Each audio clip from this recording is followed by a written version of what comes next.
안녕하세요. 7월 23일 목요일 새벽 예배를 하나님께 올려드리겠습니다. 기도하십니다. 예수님 감사합니다. 오늘도 새 생명을 허락하셔서 믿음으로 살아갈 힘과 용기를 주신 주님, 나를 의지하지 아니하며 세상을 바라보지 아니하고 말씀으로 영혼의 눈이 열려 이 어두운 세상 가운데 빛이 되시는 예수님 손 붙잡고 걸어가길 소망하옵나니 지혜와 평강과 담대함을, 믿음을 허락하여 주시옵소서. 오늘도 함께 하시길 소망하며 예수님의 이름으로 기도했습니다. 아멘. 오늘 우리 찬양은 예찬송가 493장, 새찬송가 436장, 나 이제 주님의 새 생명 얻은 몸 찬양하십니다.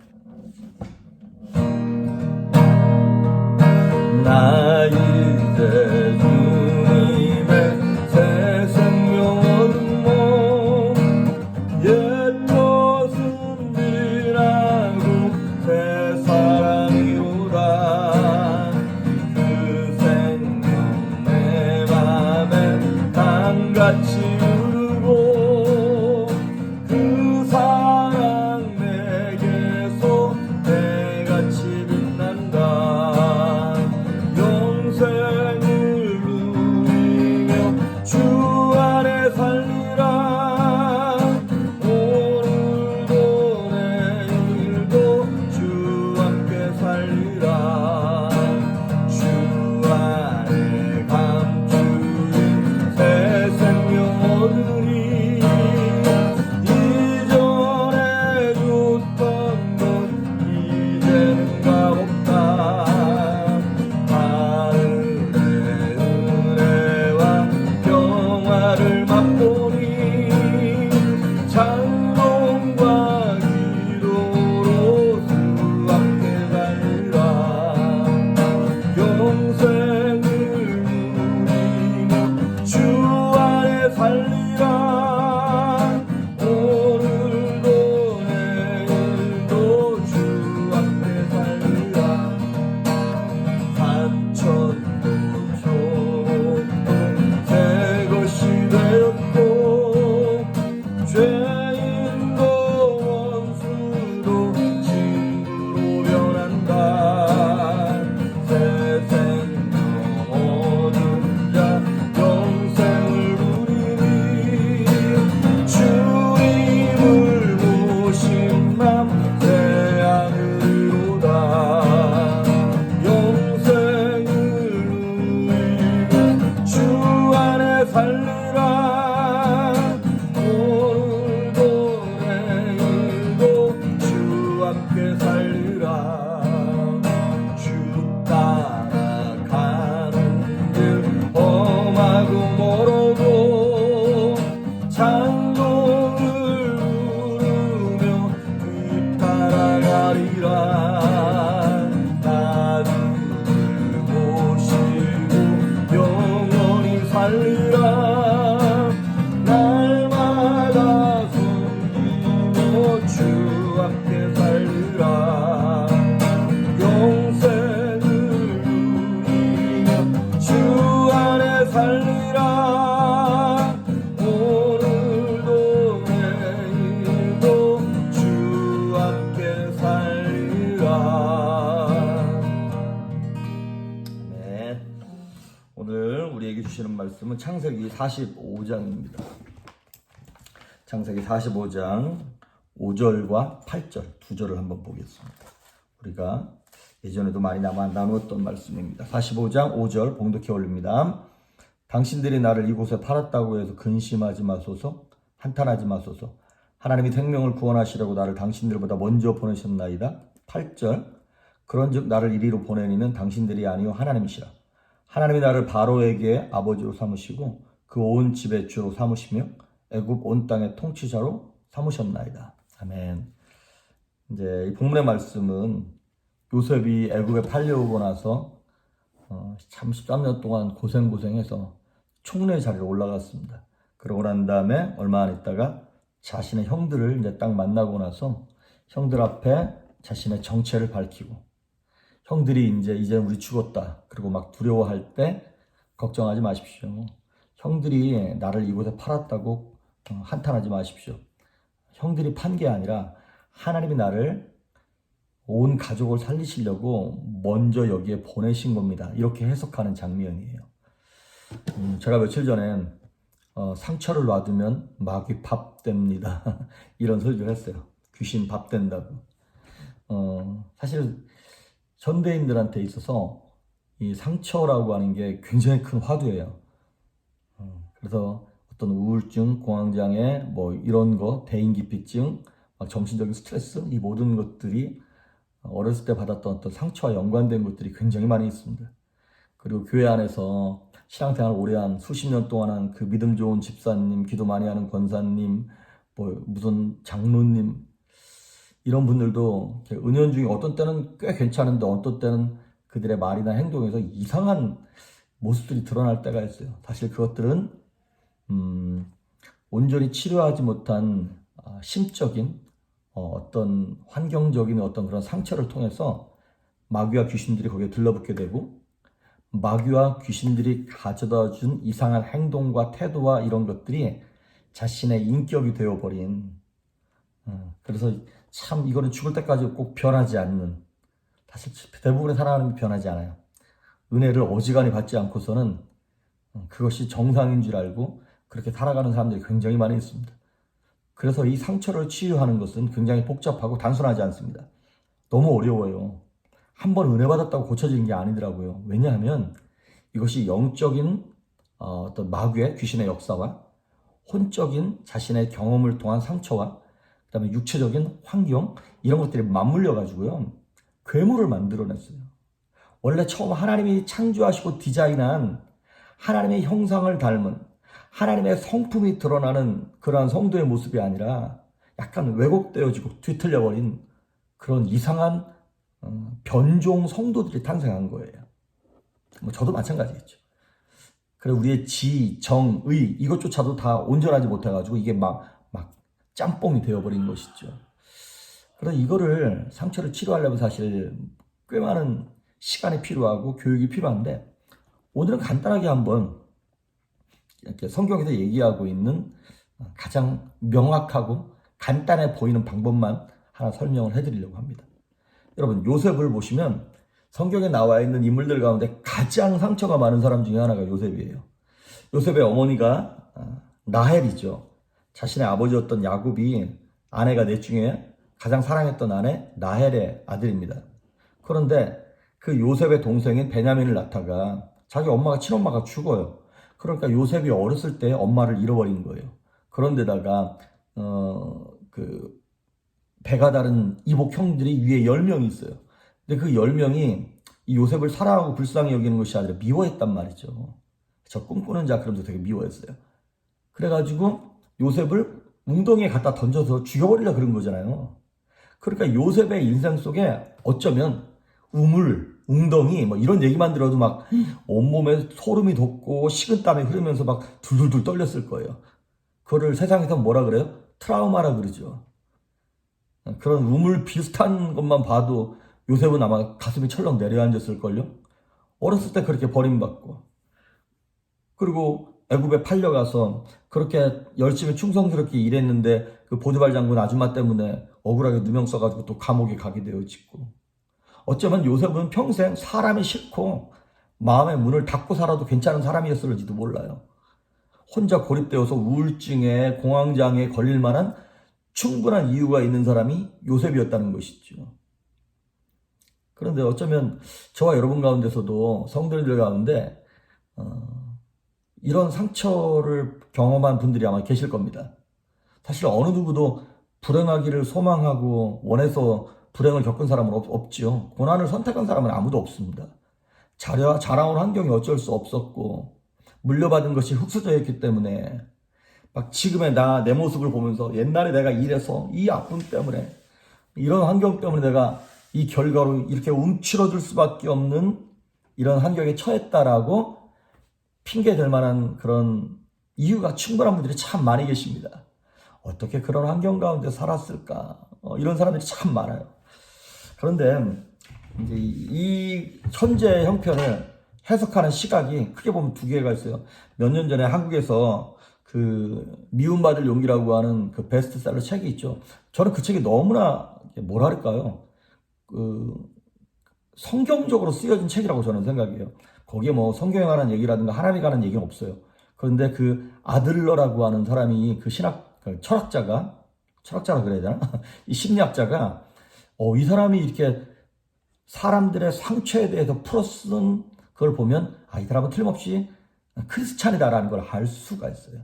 크게 보면 자, 첫 번째, 우리가 지금 겪고 있는 어려움과 고난을 세상은 무슨 관점에서 해석을 하냐면 원인론으로 해석합니다. 이걸 얘기했던 사람이 누구냐면 프로이드예요. 심리학자였던 이 프로이드. 이 사람이 이거예요. 현재의 나는 과거의 침전물이다. 과거가 쌓여서 지금 내가 된 거다. 맞죠? 그런데 이게 문제가 뭐냐면 과거가 쌓여서 지금 여기 왔기 때문에 과거에 대해서 바꿀 수 있어요, 없어요? 못 바꾼단 말이죠. 그러니까 난 당연히 이렇게 될 수밖에 없어. 지금 이렇게 불행한 게 난 당연해. 내가 옛날에 그렇게 부모 없이 컸고, 부모님 내가 어렸을 때 이혼을 하셨고, 가난하게 컸고, 어렸을 때 폭행당하고, 왕따 당하고, 그래서 내가 지금 성격이 이렇게 움츠러들고, 내성적이고, 뭐, 사람한테 말도 잘 못하고, 누가 뭐라 그러면 막 손발이 둘둘 떨리면서 겁날 수밖에 없고, 남자만 보면 겁이 나고, 그래서 나는 뭐 히키코모리처럼 막 집안에 틀어박혀가지고, 이렇게 지내는 게 난 당연해. 지금의 불행이 나는 당연해라고 운명적으로 받아들이는 거죠. 숙명적으로 받아들이는 게 되는 것이죠.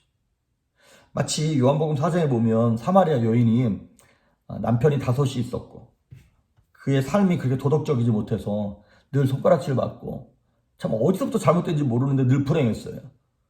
그러니까 어쩌면 이 여인의 삶이 이제 되게 도덕적이지 못한 그런 여인이다 보니까 자기가 자기 자신을 볼 때 늘 불쌍하게 보는 거예요. 그래서 며칠 전에 말씀드렸던 것처럼 자기를 불쌍하게 여기는 자기 연민, 그거를 너무 크게 갖다 보니까 내가 너무 소중한 거죠. 나는 원래 이렇게 어려움을 겪을 사람이 아닌데 내가 집안을 잘못하고 만나서 시대를 잘못하고 만나서 내가 이렇게 됐다고 얘기하면서 자신의 불행을 한탄하고 탄식하면서 자신의 과거에 대해서 후회하면서 내가 이렇게 될 수밖에 없어라고 자기 자신을 정당화하는 거예요. 당연시하는 거예요. 나는 불행하게 태어난 존재라고 하는 것이죠.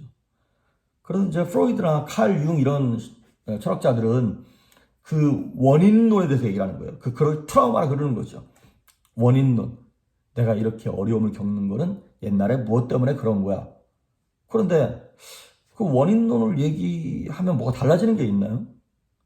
그러니까 그렇게 과거에 뭐 때문에 그래 그렇게 딱 못 박아놓기 시작하면 뭐만 나오냐면 운명만 나와요. 숙명만 남는 거예요. 내가 이렇게 사는 게 당연해요. 그런데 이제 아들러라고 하는 심리학자가 얘기하는 거는 그거예요.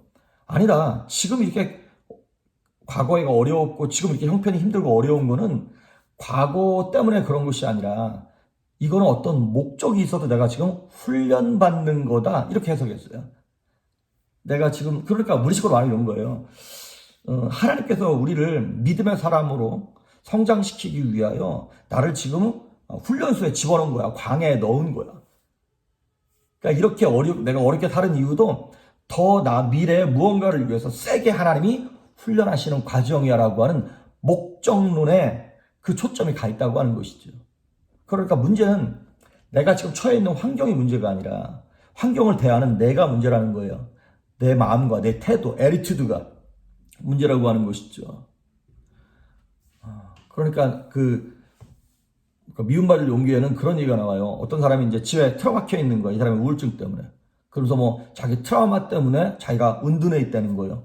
그런데 그 사람은 그걸 이렇게 해석하더라고요. 그 트라우마 때문에, 그 사건 때문에 그 사람이 은둔해 있는 것이 아니라 밖에 나오기 싫어하는 것이 목적인데 그 트라우마를 핑계 댄다는 거예요.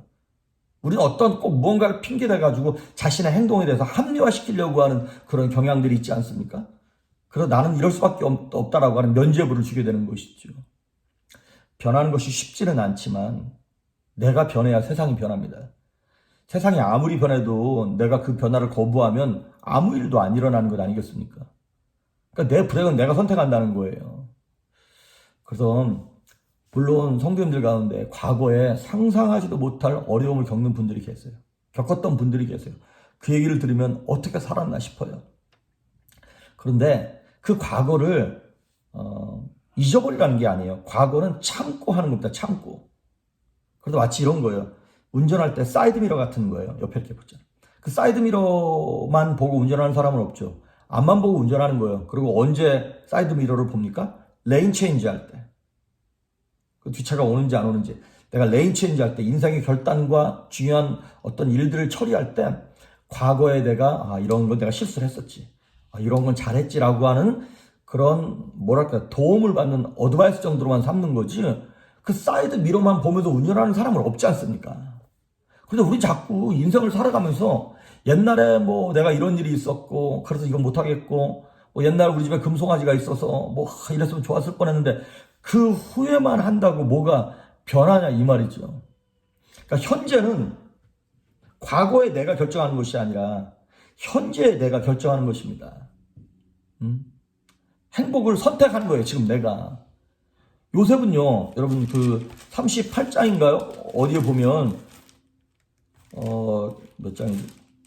예, 39장에 보니까 요셉이 22절에 간수장의 옥중 죄수를 다 요셉의 손에 맡김으로, 요셉이 죄수가 되어서 감옥에 들어갔어요. 그러면 얼마나 억울하게 누명서도 들어갔으니까 아무것도 하고 싶지 않지 않겠어요? 그러니까 좀 맹놓고 그냥 좌절하고 있어야 되는데, 요셉은 어디를 가든 하나님이 함께 하셨다니까. 하나님이 함께 하셨다는 얘기는 현재 하나님과 동행한다는 얘기죠. 내가 매일 기쁘게 순례길 행하면, 그러면서 주와 동행한다는 얘기가 나오잖아요. 하나님의 임재하심을 느끼니까 그의 인생이 형통하게 됐다는 거예요. 그러니까 감옥에 가서도 주어진 형편 속에서 믿음으로 살려고 애를 쓰는 거예요. 과거의 억울한 일 때문에 막 화병이 나가지고 막 소주 마시면서 후회하는 게 아니라 오늘을 사는 거예요. 그래서 여러분, 현재는 현재 내가 결정하는 것입니다. 히브리서 3장 13절에도 보니까 오늘이라 일컫는 동안에, 오늘 사는 동안에 매일 피차 권면하기를 죄의 유혹에서 강팍해 됨을 면하라 그랬어요. 오늘을 살면서 매일 피차 그냥 믿음의 말을 해주면서 오늘을 열심히 살아가지고 마귀가 주는 어떤 유혹, 죄의 강팍함으로 물들이지 않도록 마음을 지키라고 하는 것입니다. 지금 여러분에게 주어진 것이 무엇이 주어졌는가? 지금 내 형편이 어떠한가? 이게 중요한 것이 아니라 주어진 것을, 형편을 어떻게 활용할 것인가가 중요한 것입니다. 한동안 여러분, 작년까지만 해도 금수저, 흑수저 얘기하고 헬조선이란 말이 진짜 많이 나왔죠. 헬조선. 그런데 이번에 코로나 사태 딱 터지고 나서 보니까 미국과 유럽의 민낯이 탁 드러나게 되어지고 우리나라가 헬조선이 아니었던 거예요. 정말 잘 사는 나라였고 선진국이었던 것이죠. 무슨 얘기입니까? 지금 환경이 뭐가 어떻게 주어진 게 중요한 것이 아니라 그 환경을 대하는 내 삶의 태도와 내 마음이 중요하다고 하는 것이죠. 우리 옛날에 무슨 뭐 원효대사가 저녁 밤에 잘 때 목말라가지고 뭐 물을 마셨더니 나중에 아침에 일어나서 봤더니 해골바가지 안에 있던 물이다, 뭐 이런 거 있잖아요. 그러니까 이게 내 마음의 자세만 달라져도요, 환경 달라질 수 있다는 것입니다. 그러니까 마귀가 주는 감정에 속지 마십시오. 감정은 지나가는 것이고 감정은 속이는 것입니다. 그러니까 누가 그러더라고요. 지진 때문에 집이 무너졌다면 하루 종일 울지 말고 지금 당장 안 부셔지고 그나마 괜찮은 가구 챙겨가지고 다시 일어날 생각을 하라는 거예요. 근데 우리는 자꾸 무너진 집 때문에 울고 앉아있어요. 뭐가 달라지나요? 그러니까 바꿀 수 없는 과거의 나, 그리고 아직 오지 않은 희미한 어떤 미래에 목매지 말고 현재 하나님과 동행하면서 삶에 충실하라고 하는 것입니다. 성경에 이런 말이 있죠. 내일 일은 내일이 염려하게 해라. 내일 것까지 내가 미리 끌어당기다 가불해가지고 염려하지 말고 내일은 내일 가서 하라는 거예요. 근데 참 신기하게도요. 저도 그래요.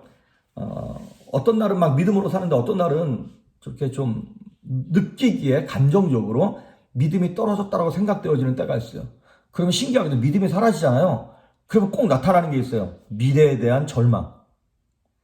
갑자기 막 우리 애들은 내가 은퇴할 때쯤 우리 애들은 어떻게 되는 거지? 내가 지금 통장에 돈이 없는데 이거 앞으로 내가 은퇴할 날도 얼마 안 남았는데 이거 내가 뭐 이거 연금 갖고 살 수 있나 막 이런 걱정들이 막 몰려오는 거예요. 그리고 막 과거에 내가 실수해서 결단했다든가 이런 그런 것들에 대한 후회가 막 밀려오고 참 신기해요. 무슨 얘기입니까? 현재를 믿음으로 똑바로 살지 않으면 과거의 망령들이 되살아나고 앞으로 일어나지도 않은 미래에 대한 불안들이 막 내게 몰려온다는 거예요.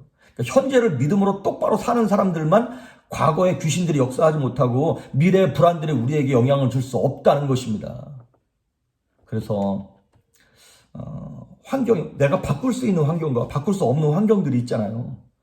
그러니까 변할 수 있는 것, 바꿀 수 있는 거는 내가 지금 움직여서 바꿀 수 있는 것들이에요. 하지만 변할 수 없는 것들이 있잖아요. 남들에 대한 것들, 다른 사람이 나를 어떻게 생각하는가 이런 거 바꿀 수 없어요. 다른 사람이 나를 어떻게 생각하는가를 막 바꾸려고 쫓아다니면서 그 사람 좋아하는 거를 내가 막 억지로 해주고 막 비위 맞춰주고 그게 인생 사는 게 아니잖아요. 그러니까 남들에게 해를 끼치라는 얘기가 아닌 거예요. 그러니까 내가 바꿀 수 있는 건 바꾸지만 할 수 없는 것에 대해서는 남들이 나를 어떻게 생각하든 말든 미워하든 말든 그냥 내버려 두라는 거예요. 그러니까 아들러가 그 얘기하는 거예요. 그게 바로 미움받을 용기라는 거예요. 그거는 하나님이 하실 일인 거고. 그래서 결론적으로 오늘 창세기 45장에 나오는 요셉과 같이 형들이 날 판 거 아닙니다.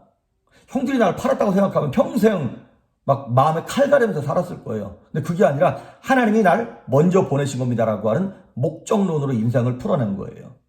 여러분이 재수 없어서 미국 온 거 아니고요. 눈이 삐어가지고 그 남자 그 여자 만난 거 아닙니다. 하나님이 뭔가를 하시려고 그 남자 그 여자를 만나게 하셨고 미국에 보내셨고 그 사업 어렵도록 허락하시는 거예요. 뭔가 하나님 뜻이 있는 거예요. 오늘 하나님과 동행하면서 성령님의 음성에 민감하게 귀를 기울임으로 말미암아 하나님께서 여러분에게 허락하신 삶의 태도와 그 목적을 깨달아서 오늘도 승리하고 평안하고 새롭게 일어나는 여러분 될 수 있기를 주의로 축복합니다. 기도하십니다. 예수님 감사합니다.